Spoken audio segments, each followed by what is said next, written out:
Konferansa Munîxê Mertz Tekezî li ser pêwîstiya astengkirîna nukleerî ya Ewropayê dike. Konferansa Ewropayê ya Munîxê bi gotareke şansolyeyê Alman vebû. Mertz diyar kir ku azadî di cîhaneke ku her ku diçe ji hêla pêşbaziya hêzên mezin ve bandor dibede bi gefekçî dire rûbîrû ye. Di destpêka Konferansa Ewropayê ya Munîxê de şansolyeyê Alman got ku di serdema hêzên mezin de azadiyê dî nediyariyeke û niha dixetereyê de ye. Şansölye Alman Friedrich Mertz îro ine 13 Febriyê Konferansa Ewropayê ya Munîxê virû hişyar kir ku azadî di cîhaneke ku her ku diçe ji hêla pêşbaziya hêzên mezin ve bandor dibede bi gefekçî dire rûbîrû ye. Vî ragihand ku rêzîknameya navneteveyî ya li ser bingeha rêzîkan wekî ku bere dihat zanîn bi bandor bi dawî bûye. Di destpêka konferansê de Mertz got ku di serdema hêzên mezin de azadî êdîne diyariye û niha dixetereyê de ye. Vî tekez kir ku ji bo parastina vê azadiyê biryardarî û îradeyê Kurd hevcine. Li gorî şansolyeyê Alman, parastina azadiyê Amadebûnek ji bo destpêkirina guhertînan, reformên bingehîn û heta kurbaniyan hewçe dike, nedî pêşê roja dûr de, lê niha. Mertz behsa peşketinên jeopolîtîkên dawî kir û tekez kir ku rêzîknameya navneteveyî ya li ser bingeha rêzîkan, bi hemû kemasiyên swe êdî bi heman şeveyê bere tune ye. Vî zêde kir ku cîhan ketiye konaxseke ku çareke din bi siyaseta hez û pêşbaziya hêzên mezin bi zelalî te dest nîşan kirin.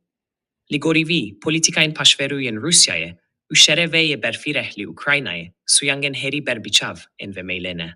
Ma Ewropa hewçê mertalek nukleerî ya Serbixwe ye, ji bo siyasetmedarên Alman ev pirs demek dirêje ku tabû ye. Li bi gotinên şansolyerê Alman Friedrich Mertz nîkaş niha cîyanek nû girtiye.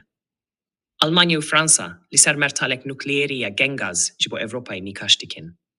Şansolyerê Alman Friedrich Mertz di Konferansa Ewropayê ya Munîxê de got, min bi serokê Fransayê Emmanuel Macron re li ser astengkerek nukleerî ya Ewropî dest bi hevdîtinên yekem kir. Mertz tekez kir ku Almanya de li gorî erken sweyên kanûnî tevbîgere. Vî behsa peymana 2+4 kir ku di sala 1930 de bi 4 hêzên serketiyên şerê cîhanê yê duyemîn re hatî bûyimzekirin. Di vê peymanê de her du hikûmetên Almanên ve deme dev jî hilberin, swêdî kirin û ji holê rakirina çekên nukleerî, biyolojîkî û kimyevî pîşrast kirin. Vî her vîha ragihand ku Almanyayeke yekgirtî jî de li gorî van erken swê tevbîgere, berfirehkirina muhtemel a mertala nukleerî ya Fransayê. Lêbele ihtimalek heye ku mertala nukleerî ya Fransayê ku niha bi tevahî swezaya neteveyî ye, dikare vere berfirehkirin da ku Almanya û vêlatin din en yê biparêze. Ger devletên yekbûyî bi şwaze di demek dirêj de pabendbûnên sweyên di vî warî de kêm bike, gavek wîsa dikare hevkariya nukleerî ya NATOyê temam bike. Hevkariya nukleerî ya heyî ya NATOyê pêşbînî dike ku bombeyên nukleerî yên bêşestûyek ên Amerîkî yên li Ewropayê hatine biçîkirin, heke pêvîst be, dikarin ji hêla balafirên vêlatên hevkar ve vêrin bikaranîn da ku hêzên dijmin hedef bigirin, mînakî. Li gorî raporên fermî yên ne pîşrastkirî, te gotin ku ev Çek li bakurê Italyayê, Belçîkayê, Hollandayê û her veha li Brükselê, li eyaleta Rheinland-Pfalz ya Almanya têne hilanîn. Macron bere di sala 2020 de, di dema serokatiya yekema Donald Trump de, bi Almanya û hevkarên din en yê li ser hevkariya Ewropî di vare astengkirina nukleerî de pêşniyar kiribû. Lêbelê ev pêşniyar ji hêla şevirmenda Almana ve deme, Angela Merkel, û her veha cîgire ve Olaf Scholz ve başnehat pêşwazî kirin. Bereva jî ve Mertz bere di dema kampanyaya hilbijartinê de Amadebûna swê ji bo danûstandinên veha ragihandibû û di serdana swê ya fermî ya yekema Parîsê ya meha Gulanê de li ser vê mijarê tekez kiribû. Piştî ku Britanya di sîvuyeke Çileya 2020 de jî yê derdikeve, Fransa tekane hêza nukleerî ya mayî li eye. Macron demek dirêje ku bank dike ku Ewropa ji hêza supera Amerîkî Serbixwe beda, ku bi karibe bi awayekî stratejîk weser tevbîgere. Vî se sal bere di konferansek Ewropayê de got ku êrîşa nihaya Rusyayê li dijî Ukraynayê bîranîneke ji bo rola girîng a çekên nukleerî di yî û NATOyê de û di vê ev rol berdevam bike. Mertz daxwaza zelalkirina xala parastina yî dike. Mertz di axaftina swêya vekirina Konferansa Ewropayê ya Munîxê de tekez kir ku Almanya astengkerek nukleerî ya Ewropî ya gengaz bi tevahî di çarçoveya beşdariya nukleerî ya Almanya di NATOyê de dibîne. Vî her viha behsa madeya çilûdû ya peymana yekîtiya Ewropî kir. Ev made velatin endam mecbur dike, kudi rewşa erişeke çekdari, li ser devletek endam de alikariya hev bikin. Niha dive em biryar bidin ka em dixwazin veyeke li ser asta Ewropî çawa organize bikin. Neveki alternatifek ji bo NATOye, leveki stunek bihez u Sweser di nav hev peymaniye de wigot. Pirsamezin eve ku gelo xwedi agahiyan leşkeriye ku bikaribe beyi diayeji, ger hevce bike. Tevbigere, jiber ku NATO li ser bingeha li hev kirineye, karanina agahiya fermandaria rexistine, di kare direwşa nakokiande bibe pirskirek. Pirskireken sereken cîhanê, di despeka Konferansa Ewropayê Munîxê Wolfgang Ischinger, serokê konferanse, ji weşangere Alman arre got ku beşdaren konferansa îsal bi pirskireken mezin re rûbirûne. Diplomate bere got ku ev nikare bi birbîne ku cîhan di 12 salen borî de di heman demede hejmareke evkas mezin ji krîzen swînî dîtibe. Vî rola Konferansa Ewropayê Munîxê divan şert û merçande vekî girîng bi nav kir. U got ku tişte ku de di durojen pêş de di konferansê de bikevîme pir giring e. Serokê Konferansa Ewropayê Munîxê tekez dike ku dive Ewropa ber pirsyariyek bêtir bigire serxwe û dive Almanya rolek stratejik bilize. Serokê Konferansa Ewropayê Munîxê got ku bendevariyên ji Berlînê pir zêde bi işaret bi helvesta Almanya kir.